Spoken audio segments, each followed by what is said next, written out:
Hey, this is Game Hunter, and I'll be guiding you through the floors 2 and 3 in DoomRL. This is immediately after Phobos Space Entry, which I covered in my very first tutorial, and this just seemed like a natural second video. So yeah, I'm going to be going through Phobos Space Entry, obviously, but I'll do it really quick so it doesn't take up too much of your time. Since these will take longer, I will only be doing this on 2 difficulties, and I plan on most of my videos to only be done on 2 difficulties. Specifically, Hey Not Too Rough and Ultraviolence. Hey Not Too Rough is kind of a place for beginners, and Ultraviolence is more for the experienced type. So, hopefully I can get a couple runs each in without making this ridiculously long. So, we'll see where we go from there. Yeah. I'll be playing on this first run, at least, for what you would get if you're going for a chain gun or a plasma gun, and you don't really have any master traits in mind, which starts with Son of a Bitch, moves on to Eagle Eye, gets another point in Son of a Bitch, and then it kind of just expands from there. You might get some Finesse, and then go on to maybe, Juggler or Whiz Kid, or you might go to Trigger Happy, which gives you extra shots. That's pretty nice for rapid fire. Anyway, let's just move quickly through this.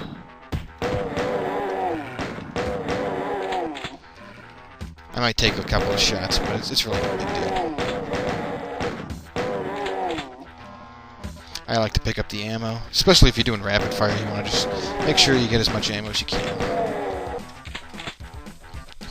Okay, so that's that.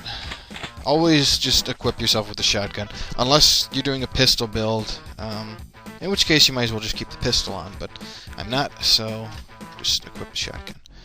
Right. Oh, excellent. So there's plenty of level feelings on this map, and if you notice, it says you enter Phobos Base Level 2. It might say Phobos Base, it might say Phobos Hell, or it might say something for one of the various special floors. This is just something that always shows up. The other level feelings are the important ones that you have to worry about. The Smell of a Massacre, it's a really good one. It actually means that there's a lever, and I'll show you what a lever looks like, but it's a lever that will kill all enemies, or, okay, not kill. It deals an amount of damage to all enemies on the map. Normally there's levers that just kind of hurt everybody in the room. For an early level such as this, it pretty much kills everything on the map. So seeing them this early in the game is kind of like a free floor switch, as long as you find it early. You Shiver from Cold is one of the special floor level feelings. Special floors are dotted throughout the game. Some of them are guaranteed, some of them aren't. And instead of seeing the normal stair character, which is the greater than symbol, it's a red greater than symbol, as opposed to light gray. So there's 2 other ones for that. One of them is like you sense a passage from beyond, and there's another one, something about morbid air. So yeah, so we've started out. We can see a couple things on our map. We see an imp. Imps are pretty easy to deal with, although they have some annoying features about them. They're among the more annoying enemies you fight, at least on Hey Not Too Rough, this early on. There's Former Human. You also see Small Health Globe. Small Health Globes on most difficulties heal you 10 HP. This equates to 20%, although with Iron Man it can change in terms of percent, so it's always nice to think of it in terms of HP. So let's just start killing these guys. Shotguns deal less and less damage as you extend from your from yourself. They're a hit scan attack, so they'll just hit everything within their particular range, and that's a really good thing about them. That's pretty much why you don't need any particular traits with shotgun builds. You just kind of do whatever you want. So we just kill the enemies. That explosion there was from a barrel. I'll see if we can find some more. So when you play these first levels, just kind of the first thing you want to do is just see what's in your surroundings, get an idea of what you need to do, and on Ultraviolence I'll kind of go more into that, since we'll probably be in some more desperate situations. But always just try to get your bearings. Find an area that you can always go back to retreat or perhaps take cover from. When opening doors, you always want to be careful that you don't run into enemy fire. Enemies tend to clump as close as they can to the center of the map. This means that they'll always be going away from the edges. Yep. And that guy opened the door there. What I was going to say is that the enemies were most likely to be above the door, and it turns out they did. So that doesn't really say anything about how my predictive power is, because I said it afterwards. But anyway, basically you want to always approach a door in such a way that you're not going to get slammed when you end up attacking and going into it. Always check for other enemies. Shotguns are really nice because you can use what's called corner shooting to just kind of automatically hit enemies, since hit scan is a 100% chance of hit at least. If I was trying to do that with a pistol, like I was showing in one of my earlier tutorials, it could take some time before you actually get some hits off. So, yeah. Anyway, yeah, this is a barrel. This in particular is called a barrel of fuel. There's also a barrel of acid and a barrel of napalm. These, when you shoot them, they explode. Sometimes it takes a certain amount of damage to kill them. This one just exploded on the first shot. Shotguns usually kill them. If it was far enough away, let's see. That wasn't far enough away. But maybe I just got a good roll too. So anyway, they deal damage, and as you notice, walls can be destroyed in this game. They are only destroyed by explosive and plasma damage, and it's only a certain amount. They have their own HP and armor. Normally, armor is just damage reduction up to getting hurt 1, but walls can take 0 damage. So you have to deal a lot of damage. Rocket launchers are usually good for that, and significantly damaging plasma weapons can work too. So when you're playing through these kind of levels, you always want to approach from walls, essentially. You always want to have some cover, and if you're reloading a shotgun, always try to take cover before reloading, unless either it's maybe a melee enemy like a demon, or in some cases a lost soul, or you have a really fast reloading time, which you might get through, a couple of points in reloader or shoddy man, which means that you would just kind of be running around while you shoot. Anyway, I'm getting ahead of myself. Coming really, really close to leveling here, so next death should take care of it. Yeah, and so we advance to level 2. Every time you get a level, you also can select a new trait.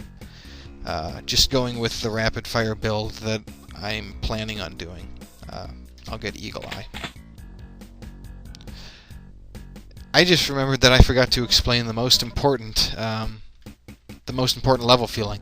There was something that says you feel that there's something really valuable here. This means that a unique item has spawned somewhere on this floor. And unique items are usually really good to get early on. And as I expected, since there wasn't a level feeling for a vault, I ended up getting the Butcher's Cleaver. Butcher's Cleaver is a melee weapon, and it's a really good melee weapon. You won't find a better one until much later in the game. Unless, of course, you're modding your chainsaw, but that's another story. Butcher's Cleaver, and these usually have quotes when you pick them up. I'll actually show it off since I happen to have... 1, a Berserk pack, which is good for melee, and 2, I have Eagle Eye, so I actually have a chance to kill with this thing. So Butcher's Cleaver is melee weapon, meaning I gotta go up and actually kill some stuff. Since Berserk gives me a huge damage reduction, it means that, well, in this case, the damage reduction is that you only take 25% of normal damage. So even if a barrel explodes on me, which it might, this guy is a sergeant, so yeah, the barrel's probably going to explode on me. Yeah. But I can just walk up to this guy, barely took any damage, and I'll just kill this guy. And you notice it says next after the former sergeant dies.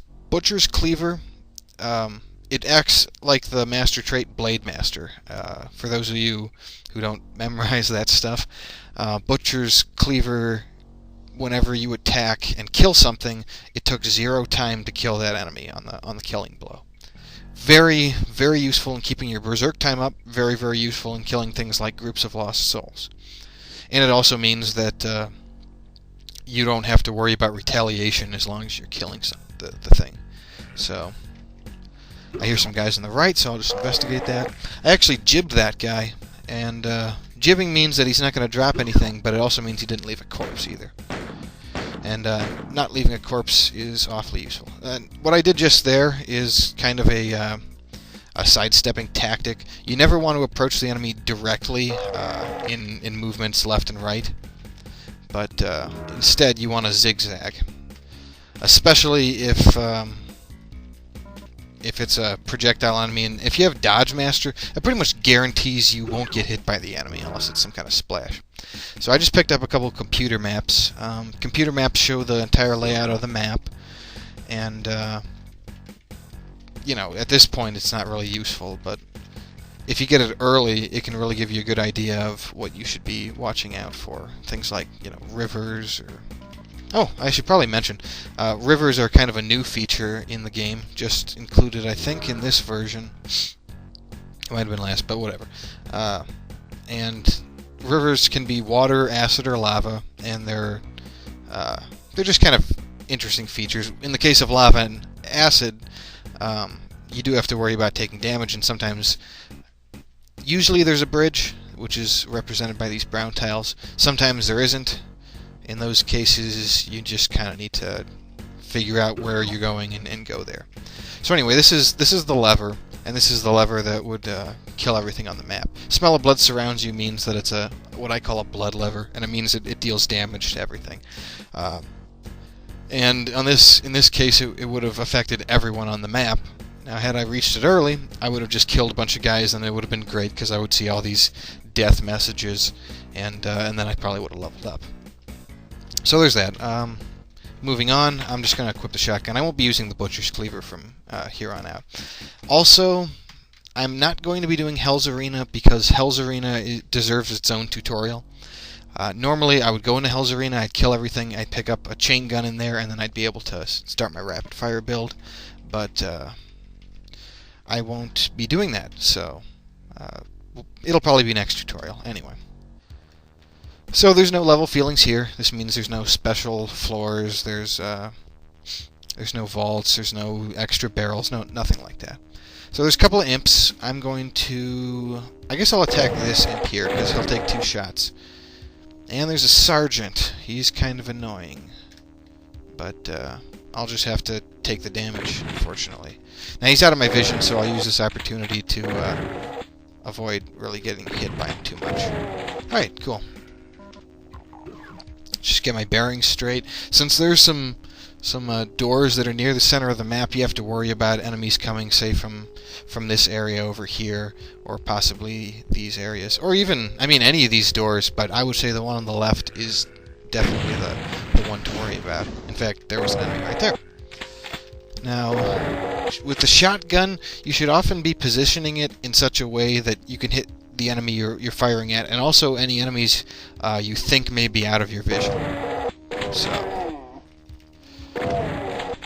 and this, as opposed to corner shooting, is called radar shooting, where you're simply just shooting outside your vision that normally would have a vision. That crinkling sound was just the sound that that attack happened to jib any corpses around. So, which is useful in Nightmare, but I won't be talking about that. I just wanted to let you know. So it looks like there aren't any enemies. I wasn't hearing any either. Always be listening. If you have the sound on, and goodness knows you should, unless you're playing in some environment that would otherwise not allow it. But always be listening for sounds. Yeah, you can hear. Those are formers. It doesn't say what kind of formers they are, but it's going to be some sort of gun-toting dude. So always listen for those. Yeah, I guess I'll guess. There's a bunch of different lever effects. I might as well start showing them off. Right. So this one just heals me, and that's about it. It can be used a few times sometimes. Let's see if I can use it again. Yeah. It looks like I'm coming up towards the end of this video, so I'm just going to stop it quickly, and I'll get right back to it in a sec. See you then.